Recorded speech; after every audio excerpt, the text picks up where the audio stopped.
Pledge allegiance to the flag of the United States of America, and to the republic for which it stands, one nation, under God, indivisible, with liberty and justice for all.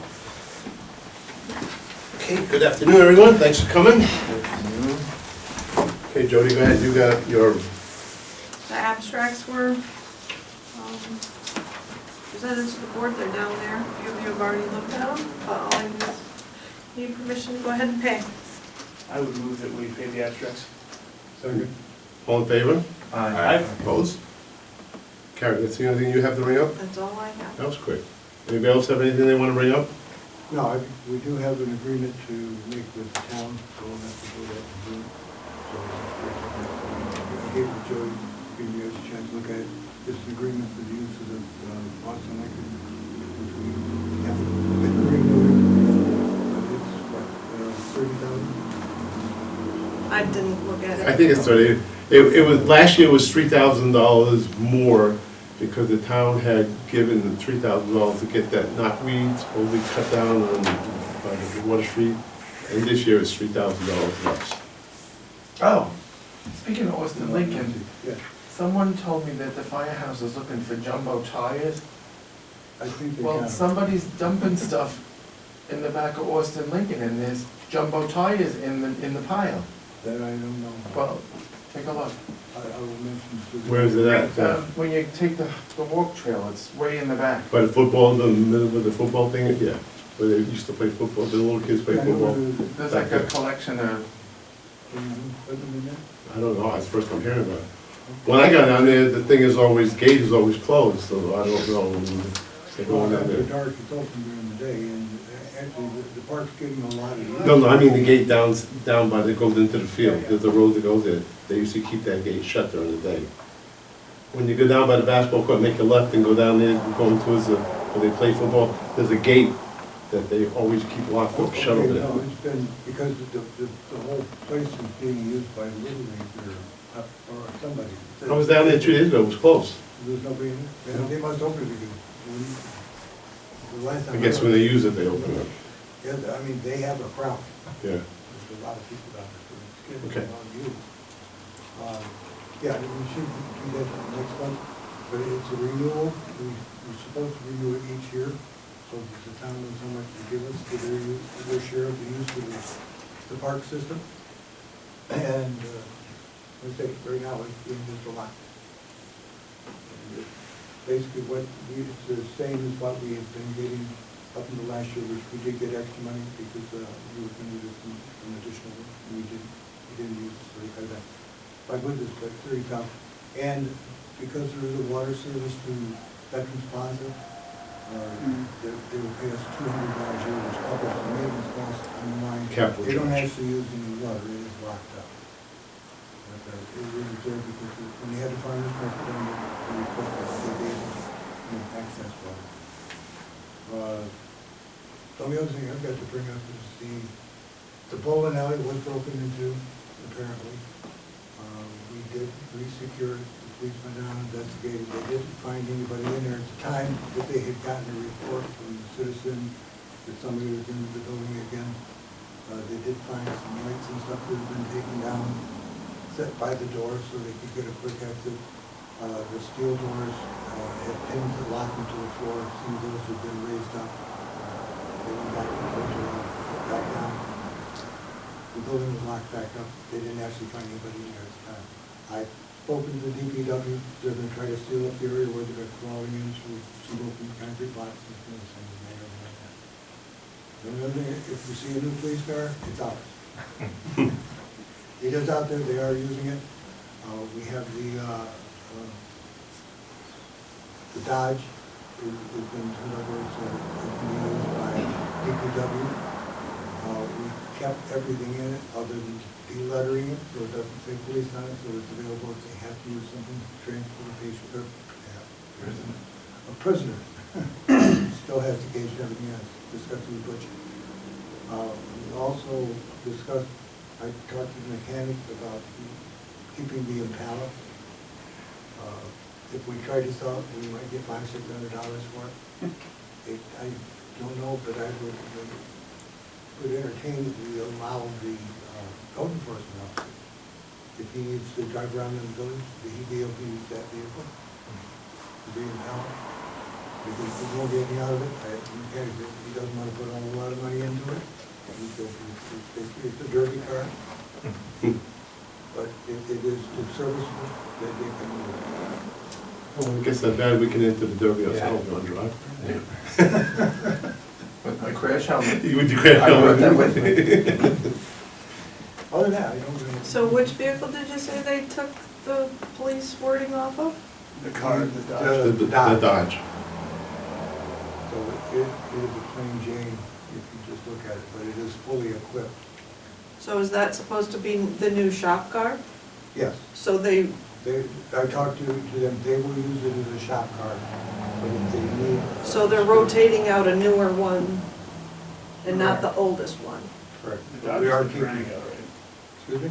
The Dodge is the Durango, right? The Dodge is a Durango. Okay, I misspoke, not the car. Is it always a police vehicle?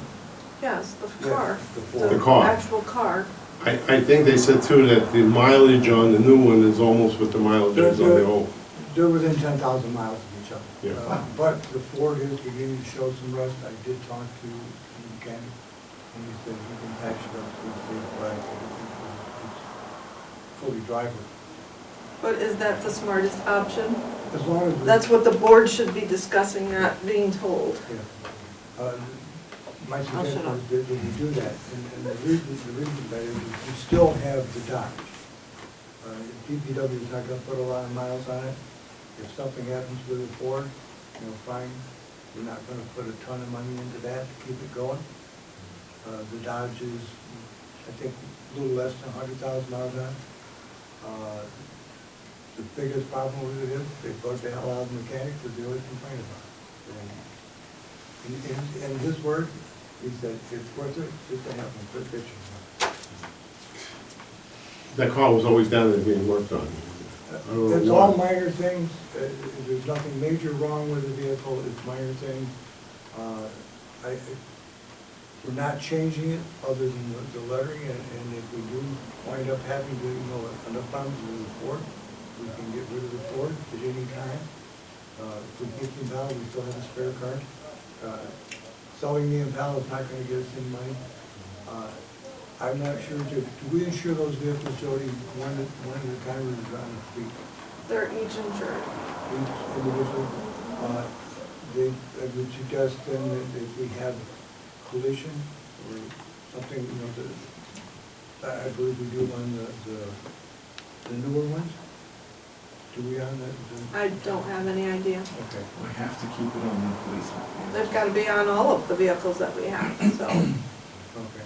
No matter who drives it, because Right. it's gonna be, DPW is gonna be an employee, so you'd have to have it anyway. Well, no, you have to have insurance. Yeah. But I mean, comprehensive collision, stuff like that. You have to. Have liability without collision. Correct. The police car, Of they course. ding up. The other ones, I would hope they don't. But I would think that the Impala, it would have no value. Replacement value is zero. The Yeah. replacement value would not, it would cost us more to insure it other than liability. You have about equal wear and tear at this point, The Impala, the Dodge versus the Ford. the Ford, mileage wise, yeah. That's about the same. Body-wise, better on the Value Ford. wise, the Dodge is a little bit better. The goal is to maybe preserve that a bit more? Yeah. Okay, well, yeah, that makes sense. Yeah, I can't see getting rid of it. We need a shop vehicle anyway. The Impala, I don't want to put any money into the Impala, any serious amount. And if it's all it's used for is to drive around and go education, it essentially, other than insurance, it isn't really costing us anything to hang on to it because we're not going to get anything out of it. So I think it's just prudent to keep all four. I don't think it would make a huge increase in the premium by having four vehicles. Okay. That's my proposal. Sounds sound to me. Let's need a Do we need to have a motion on that? I'll make the motion. What's your motion? We're gonna keep all, To keep all vehicles not sold in ballot. In service. In service. All licensed. Second. I don't think you need to, because No. only if you were gonna not do something. Because Okay, they're already all right, I'm all just asking. licensed, they're already all Okay. insured. okay, just asking.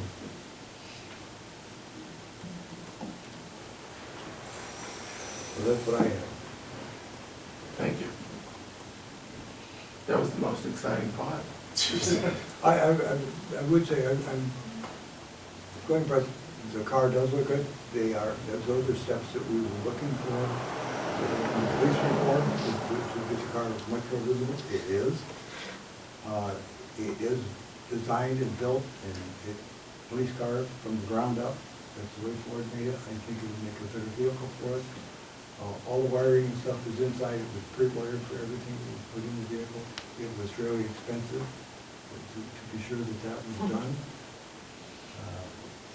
It was what, $10,000, Joe? Yeah. Way more than that, close to 12. Does that count the lettering? Like it was $2,000 to get a letter. Yep. But I think in the end, we're gonna save money by doing something like that, rather than buying a regular car and then having all these problems, which is what we. Hopefully we'll know in time, sure, right? And we do have new signs showing the way to the police station. Oh, isn't that great? Yeah. That was one of the things that the question came up, can we find them? Great. And they're parking on Delaware Street, they are visible. They're out there. It's got a twin over in Sydney. You know if they have one? Yeah. Okay. Similar. You have anything you want to say? Anything else? You? Not specifically for this meeting, still looking for lifeguards. Kids sign up to be lifeguards, And we need somebody for arts and crafts too, and we're still. still looking for an arts and crafts director. Yeah. Anything you want to bring up? Don't, not this meeting. Well, Okay, Well, I'm sorry. the, we'll bring up the contract. Well, are we gonna do that in? We're gonna do it in executive session. Okay. Because I got an email on that too. Okay. Yeah, I guess you did too, right? Uh, From Roberta? Yeah. Yeah. Two quick things I want to bring up. I spoke to Dave Berzik, I'm waiting to hear back from John Mancini about opening up our meetings, letting the public come in. And it was said that the only thing you have to do is just say, if they don't have the shot, ask them to wear a mask. You can't make them, but you can ask them. And I just want to know what your feeling is on that. Because every place else, Well, it's a moot point now that the CDC gave over. yeah, they said you can be in the room, you can, as long as you get the shot, even if they just recommend, so I would, not that we're getting crowded, but I think it'd be at least let people, if somebody wants to come, they can come in. And I think we should have our department heads come down, get back to a little bit like we did before, have our, then give their reports out, because I think that's always good to do in person. Sometimes you think of more things when you see them in person than you do on a Zoom thing. So is that okay with everybody? I'm incredibly in favor of it. The only other thing I'm gonna say is that the next meeting, the chief is gonna be here for sure. I don't know if you've seen the reporter, I had a couple phone calls already. There was, the Colchester supervisor made a comment about the incident that happened March 25th with one of our police officers in Delancey. There was a shot fired Oh, the at a getaway at a vehicle, the perpetrator. vehicle got away, and while it was said that a shot was fired at a fleeing suspect, and gun was taken, and it was just, wasn't really totally what went on. And I know, I spoke to the chief, he said he gave the WB&G a report that night on the thing, and that the state troopers gave a report in the paper, I think the next day or the day after, and that they're still under investigation, but The state police was the official. yeah. Speak and- on. Yeah, and I guess he brought it up because they wanted to get guns for their police officers, and they had mentioned that the gun was taken from ours, because, which is the standard operation procedure, anytime a weapon is fired, that you take the gun until the investigation is over. And so, the chief is gonna come and give any updates and let the public know, because I got a few phone calls about it, and so, let him come and give me up. He can't say much because it's still under investigation, but I just asked him to come and he said he would be here, so just to address it. And I think that's about all I have. There were the police things? The only other thing the police did Oh, you knew do there was bicycle inspection with the library. Oh, that was nice, yeah. And it was very successful. Yeah. They gave away some helmets. Good. Some other things too. One small child was extremely happy. They loved Had no it. money to buy his own. And essentially he came there, and Joe was doing it, the chief, and he said to me, well, how much does this cost? And he said, it's free. Doesn't cost him. And it was his day. Thank you. Yep, good to see Yeah, you oh, out there. thank you, that was good. This- If there's nothing else, we'll go, we need a motion to go into executive session. Well, I just wanted to Oh, I'm mention, sorry. because this is probably gonna be the last recorded meeting until our next meeting, but the discussions with you and other board members, a lot of storefronts are starting to fill up and businesses are coming back to Delaware Street. And I know I've done several videos explaining those things, so things like. Oh, yeah, The huh? videos are very good. It was suggested, I did it just, because some people don't go on the website, and some people don't go anyplace else, I just said, let me do it, it's only a minute, just give an update. But while we're talking about that, take a minute, Troy Tierney is a guy who's opening up a sports memorabilia store across from Nicholas Pond, where the hairdresser used to be. Yes. He's already got that, he's gonna be doing a sports memorabilia store in there. Where Corey Northrop is, on the corner of Townsend, and I'm meeting with the IDA and 2 people tomorrow that have bought the building. They said they're coming up with 3 businesses they're gonna put in there, which is a good thing. You all know about in front of the old Candido storefront, they're gonna have Mamma Mia's smoothies, they're gonna be going there. I've been talking to Annie Jones and trying to help her, she Coombs' Realty next to the Circle City, she's been for a few years now trying to get that running. So I've been helping her to get with the WCW and the IDA, and it looks like it's starting to move a little bit better now. I've been calling them every day, almost busting their horns, so it's going good. CNC Feed has been it's in the process of being all gutted out, being put back to the way it was. The guy who owns that is going to make that a karate studio. And I said, that's good, because it's something we don't have, so he's probably at the end of the summer, that will be open over there. Who bought Betsy Munn's building? Danny Kwan is his name. And it's gonna be, he's an architecture from the city, he lives now in Hamden. They're doing a lot of nice work. They're redoing the whole, I went inside, looked at it, they redid the whole thing, they kept the metal ceiling, which looks nice. They're putting a big window on Townsend Street. He said he's gonna put his firm in there. And it's gonna be called Studio Chillbillies, this is what it's gonna be called. And he's excited about it. He said probably in the middle of the summer he'll be able to open up. And which is, it's another storefront that'll be full. So I think overall we're doing pretty good. There's a couple of people that said they might want to do things, but I said, get back to me. And I hooked them with the IDA and try and get them some money get a little money to get started with. And so I'd like to fill up all the storefronts if we could, it'd be nice. I just had a meeting before with the chamber and Dottie Pupo and Joe Setta was there. Last year you guys had approved to go for a grant to try and, for the walking trail and to see if we can get some money. Again, Yeah, they're gonna reapply again for it. Dottie worked hard on the Yeah, well, she's- AARP grant? Yep, she's doing it, they're working on it again, by the time we have our meeting, they're gonna have the same thing, just redated and try and go with it. She works at everything that comes. And I went and sat with Cindy Heaney the other day, she runs the mental health facility next to the hospital. Yeah. I had a conversation with her, and she said that they were told that by September, the end of August, they'll be in the building. They're a little behind. They're a little behind, but they'll be up and running, and she's all excited. I asked them what's gonna be going with that building over there, what they're gonna do with it, and no one seems to know right The now. back of the hospital? Yeah, I thought they were gonna move the building section there. They were, but because they put so much money into the place where they're at now for the internet and all the stuff, they upgraded it all. It's a nice building. It's a nice building, so they're not gonna move now, so it may be something, who knows, down the road, what can be done with it. It's big enough to do a few things with it. It needs a roof and some plumbing, so it might be something.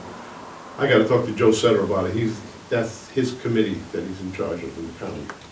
That would handle it. Well, maybe we could sell the theater and move there. Well, I wasn't saying, but that's what I was trying to get at, the whole building, and we could go there, if we could get a buyer for here.